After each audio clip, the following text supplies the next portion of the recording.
வணக்கம் ஃப்ரெண்ட்ஸ், நம்ம all in all chit chat YouTube சேனலுக்கு உங்களை அன்போடு வரவேற்கிறேன். இந்த வீடியோவில் ஒரு விசேஷத்துக்காக நான் ட்ரெயினில் போயிருந்தப்போ நடந்த சம்பவம் பற்றி பார்க்கலாம். திருச்சியிலேருந்து சென்னைக்கு போகிற ட்ரெயினில் கடலூர் போகிறதுக்காக ரயில்வே ஸ்டேஷனில் காத்திருந்தோம். நெருங்கின சொந்த கல்யாணங்கிறதால குடும்பமாக எல்லாரும் தான் போனோம். ஒரு வாரத்துக்கு முன்னாடி ஆன்லைனில் டிக்கெட் புக் பண்ணலான்னு பார்த்தா ரிசர்வேஷன் கிடைக்கல. ஏசி கோச்சில் மட்டும்தான் இடம் இருந்துச்சு. ஒரு 3.5 மணி நேரம் பயணம் தானே, அதுவும் பகல் நேரம், அட்ஜஸ்ட் பண்ணிக்கலாம், ஏன் அவ்வளோ காசு செலவு பண்ணி ஏசி கோச்சில் போய்கிட்டுன்னு அன்ரிசர்வ்ட்லேயே ஏறி கடலூர் போயிடலாம்னு முடிவு பண்ணோம்.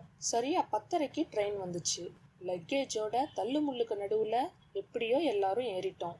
சீட்டெல்லாம் ஃபுல்லானாலும் நெருக்கடியான கூட்டம் இல்லாமல் இருந்ததே நிம்மதியாக இருந்துச்சு. ஆளுக்கு ஒரு பையோட ஒவ்வொரு சீட்டு பக்கத்தில் அப்படியே நின்றுக்கிட்டோம். ட்ரெயின் நகர ஆரம்பிக்கவும் சுற்றி இருந்த சில பேர் துண்டு பேப்பர்னு ஏதோ ஒன்றை கீழே விரித்து தரையிலேயே உட்காந்துக்கிட்டாங்க. ஒரு வயசானவர் காலை நீட்டி அப்படியே படுத்துட்டாரு. பக்கத்தில் நிற்கிறாங்களே, பை வச்சிருக்காங்களே, இடைஞ்சலா இருக்குமேன்னெல்லாம் கவலையே படலை. அங்கே நின்றுட்டு இருந்த லேடியும் பெரியவர் தானேன்னு ஒன்றும் சொல்லலை. வச்சிருந்த பைய பின்னாடி நின்ன என் அம்மாவை பார்த்துக்க சொல்லிட்டு அவங்க தள்ளி போய் நின்றுக்கிட்டாங்க. அடுத்த ஸ்டாப் வந்துச்சு. இன்னும் சில பேர் ஏறினாங்க. ஆனால் யாரும் இறங்கின பாடு இல்லை.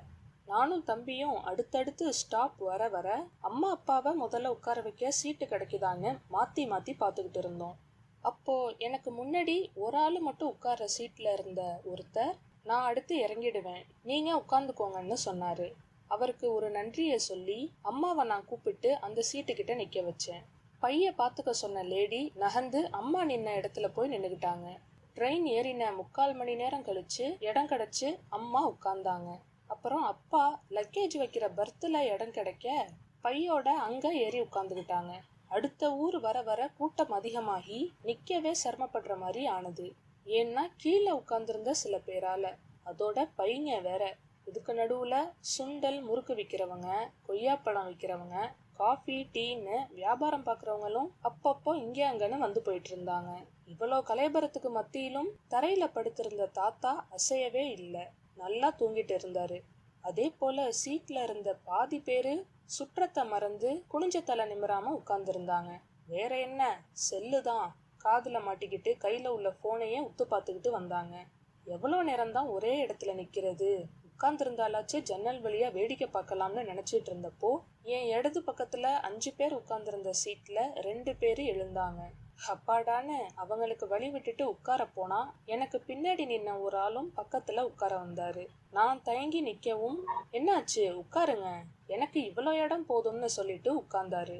சுத்தி இத்தனை பேரு துணை இருக்க கூட்டத்துக்கு மத்தியில வேற்று ஆண் பக்கத்துல உட்கார சங்கடப்படுற அளவுக்கு நான் பழைய பஞ்சாங்கம் இல்லைன்னாலும் என்னால அப்போ உட்கார முடியல. காரணம், அங்க 2 பேர் உட்கார்றதுக்கும் குறைவான அளவே இடம் இருந்துச்சு. அதனால பரவாயில்ல, நான் அப்படி காத்தாட அங்க நின்னுக்கிட்டே வரேன்னு சொல்லி சமாளிச்சுட்டு என் பழைய இடத்துலயே வந்து நின்னேன். நான் உட்காரலன்னதும் கீழே உட்கார்ந்துருந்த ஒரு நடுத்தர வயது பெண் எழுந்து அங்க அட்ஜஸ்ட் பண்ணி முன்ன பின்ன உட்கார்ந்துக்கிட்டாங்க. நேரம் ஆக ஆக இறங்க இன்னும் 1 மணி நேரம் மட்டும்தான்னு நான் எனக்குள்ளேயே சொல்லிக்கிட்டு பொறுமையை பிடிச்சி வச்சு நின்றுட்டு இருந்தேன். அப்போதான் ஒரு ஸ்டாப்ல ட்ரெயின் நிற்க கொஞ்சம் பேர் ஏறி வந்து எனக்கு முன்னாடி நின்னாங்க. ஒரு வயசான பாட்டி கூட நடுத்தர வயது பெண்கள் 3 பேரும் இருந்தாங்க.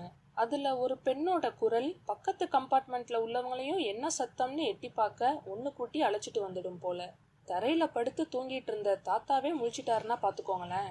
அந்த அளவுக்கு குரலை ஒசத்தி அதிகாரமா எனக்கு எதிர்த்தாப்புல இருந்த சீட்ல உட்கார்ந்திருந்த காலேஜ் வயசு பொண்ணுங்களை பார்த்து, ஏமா நீங்கெல்லாம் இளவட்ட பிள்ளைக தானே, வயசானவங்க முடியாதவங்க நின்றுட்டு வராங்களே, நாம கொஞ்சம் இடம் கொடுப்போம்னு எந்திரிக்கிறீங்களா, நீங்க பாட்டுக்கு சொகுசா உட்காந்துட்டு வரீங்கன்னு கேட்க, அதுக்கு கூட நின்ன பாட்டி, விடுமா அதுகளுக்கா புரியணும், இந்த காலத்து பிள்ளைகளுக்கு மரியாதையெல்லாம் எங்க தெரியுதுன்னு சலிப்பா பேச கேட்டுட்டு இருந்த எனக்கே கோபம் வந்துடுச்சு.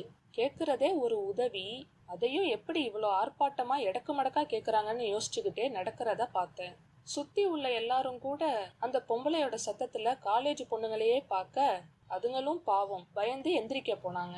அப்போ அவங்க பக்கத்துல இருந்த ஒரு தாத்தா கை நீட்டி, இருங்கம்மா நீங்க உட்காருங்கன்னு சொன்னாரு. அப்புறம் ரகலை பண்ண பெண்ணை பார்த்து, என்னம்மா ட்ரெயின்ல போக டிக்கெட்டு தானே வாங்கியிருக்க, இல்ல இந்த ட்ரெயினையே விலைக்கு வாங்கிட்டியா என்ன, அந்த பிள்ளைகளே 2 ஸ்டாப்புக்கு முன்னாடி தான் இடம் கிடைச்சு உட்காந்துச்சுங்க, நீ பாட்டுக்கு ஏறின உடனே சின்ன பிள்ளைகள்கிட்ட அதிகாரம் பண்ற. அப்படி வயசானவங்க முடியாதவங்கன்னு உனக்கு அக்கறை இருந்தா நீ அவங்கள இப்படி கூட்டத்துல ஏன் இழுத்துக்கிட்டு வர?